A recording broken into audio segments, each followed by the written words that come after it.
Dans le fond, le sens du grain, là, c'est un élément physique des matériaux qu'on utilise qui est super important. Puis ça, tout le monde qui est en imprimerie l'a déjà entendu. C'est comme là, ici, on a un carton. Mais si tu as un matériel souple, une toile ou une feuille de papier, c'est toute la même affaire. Le grain, c'est la fibre du papier. Il y a un sens qu'elle est installée. Comme tu vois ici, là, le sens du grain il va être dans ce sens-là. Pourquoi je le sais? C'est parce que quand on va plier ça dans le même sens que le grain placé, imagine, mes doigts, c'est des grains, ben ça va, ça va, ça va plier beaucoup plus facilement versus si je vais contre le grain, je vais casser la fibre.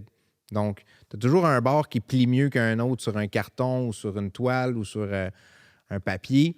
Puis ça, il faut en tenir compte. Quand on bâtit nos produits, on va vraiment s'assurer d'avoir le grain. Si le produit va fermer d'un sens, mais on va avoir le grain dans le bon sens pour faciliter avoir un plus beau pli, que ce soit plus facile à ouvrir, que le livre rouvre plus facilement, plus facile à consulter.